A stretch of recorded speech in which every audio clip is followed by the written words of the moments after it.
ಕಲಬುರಗಿಯ ಶ್ರೀ ಶರಣಬಸವೇಶ್ವರ ದೇವಸ್ಥಾನದಲ್ಲಿರುವ ಅವಳಿ ದಿವ್ಯ ಮೂರ್ತಿಯನ್ನು ನೋಡಿದ್ದೀರಾ ಸ್ನೇಹಿತರೆ? ಅಲ್ಲಿ ಇಬ್ಬರು ಮಹಾನ್ ದಾರ್ಶನಿಕರ ಬಿಂಬಗಳಿವೆ. ಒಬ್ಬರು ಮಹಾದಾಸೋಹಿ ಶ್ರೀ ಶರಣಬಸವೇಶ್ವರರು. ಹಾಗಾದರೆ ಅವರ ಪಕ್ಕದಲ್ಲೇ ಇರುವ ಇನ್ನೊಬ್ಬರು ಯಾರು ಎಂದು ತಿಳಿಯಲು ಈ ವಿಡಿಯೋವನ್ನು ಕೊನೆಯವರೆಗೂ ನೋಡಿ. ಕ್ರಿಸ್ತಶಕ 1746ರಲ್ಲಿ ಕಲಬುರಗಿ ಜಿಲ್ಲೆಯ ಜೇವರ್ಗಿ ತಾಲೂಕಿನ ಅರಳಗುಂಡಗಿ ಎಂಬ ಗ್ರಾಮದಲ್ಲಿ ಆಧ್ಯಾತ್ಮ ಜೀವಿಗಳಾದ ತಂದೆ ಮಲಕಪ್ಪ ಮತ್ತು ತಾಯಿ ಸಂಗಮರ ಉದರದಲ್ಲಿ ಶರಣಬಸವೇಶ್ವರರು ಜನಿಸಿದರು. ಶರಣಬಸವೇಶ್ವರರು ಕಾಯಕ, ದಾಸೋಹ ಮತ್ತು ಲಿಂಗಾಯತ ತತ್ವಗಳ ಮೂಲಕ ಸರಳ ಬದುಕಿನ ಸಂದೇಶವನ್ನು ಜನರಿಗೆ ನೀಡಿದರು. ಬಾಲ್ಯದಲ್ಲಿಯೇ ಆಧ್ಯಾತ್ಮದ ಮೇಲೆ ಎಲ್ಲಿಲ್ಲದ ಆಸಕ್ತಿ. ಅವರು ಕಲಕೆರೆಯ ಗುರು ಮರುಳಾರಾಧ್ಯರ ಬಳಿ ವಿದ್ಯಾಭ್ಯಾಸ ಮಾಡಿ ಬಾಲಕನಿರುವಾಗಲೇ ಓಂಕಾರದ ಅರ್ಥವನ್ನು ಪ್ರಶ್ನಿಸುತ್ತಾ ಮರುಳಾರಾಧ್ಯರು ಕಲಿಸಿದ ವಿದ್ಯೆಗಳನ್ನು ನಿಷ್ಠೆಯಿಂದ ಕಲಿತರು. ನಂತರ ಮಹಾದೇವಿ ಎಂಬುವರನ್ನು ಮದುವೆಯಾಗಿ ಸಾಂಸಾರಿಕ ಜೀವನದಲ್ಲಿಯೂ ಕೂಡ ದಾಸೋಹ, ಶಿವಾನುಭವ ಗೋಷ್ಠಿ, ಬಡವರು ಮತ್ತು ರೋಗಿಗಳಿಗೆ ಸೇವೆ ಮಾಡುವ ಮೂಲಕ ಎಲ್ಲರಿಗೂ ಮಾದರಿಯಾದರು. ಈ ಸಮಯದಲ್ಲಿ ಪ್ರಸಿದ್ಧ ತತ್ವಜ್ಞಾನಿಯಾಗಿದ್ದ ಕಡಕೋಳ ಮಡಿವಾಳಪ್ಪನವರಿಗೂ ಕೂಡ ಶರಣರು ಲಿಂಗ ದೀಕ್ಷೆಯನ್ನು ನೀಡಿದ್ದರು. ತದನಂತರ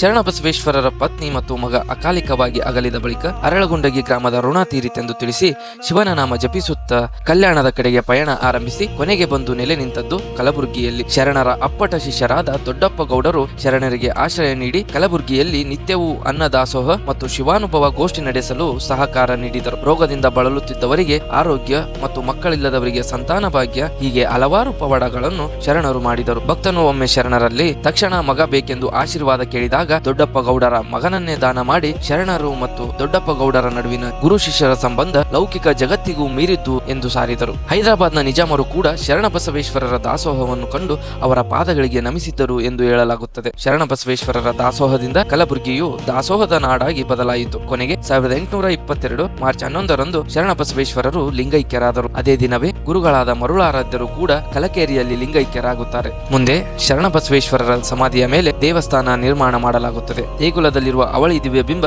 ಏಕಕಾಲಕ್ಕೆ ಲಿಂಗೈಕ್ಯರಾಗಿ ಎರಡೂ ದೇಹ ಒಂದೇ ಜೀವವಾಗಿ ಬದುಕಿದ ಶರಣಬಸವೇಶ್ವರರು ಮತ್ತು ಗುರು ಮರುಳಾರಾಧ್ಯರ ಅವಿನಾಭಾವ ಸಂಬಂಧದ ಸಂಕೇತವಾಗಿದೆ. ಪ್ರತಿ ವರ್ಷ ಅವರ ಪುಣ್ಯತಿಥಿಯಂದು ಜಾತ್ರಾ ಮಹೋತ್ಸವ ನಡೆಸಲಾಗುತ್ತದೆ. ಜನರು ಇಂದಿಗೂ ಅವರನ್ನು ಕಲಬುರಗಿಯ ಕಣ್ಣು, ಮಹಾದಾಸೋಹಿ ಶ್ರೀ ಶರಣಬಸವೇಶ್ವರರು ಎಂದು ಕರೆಯುತ್ತಾರೆ.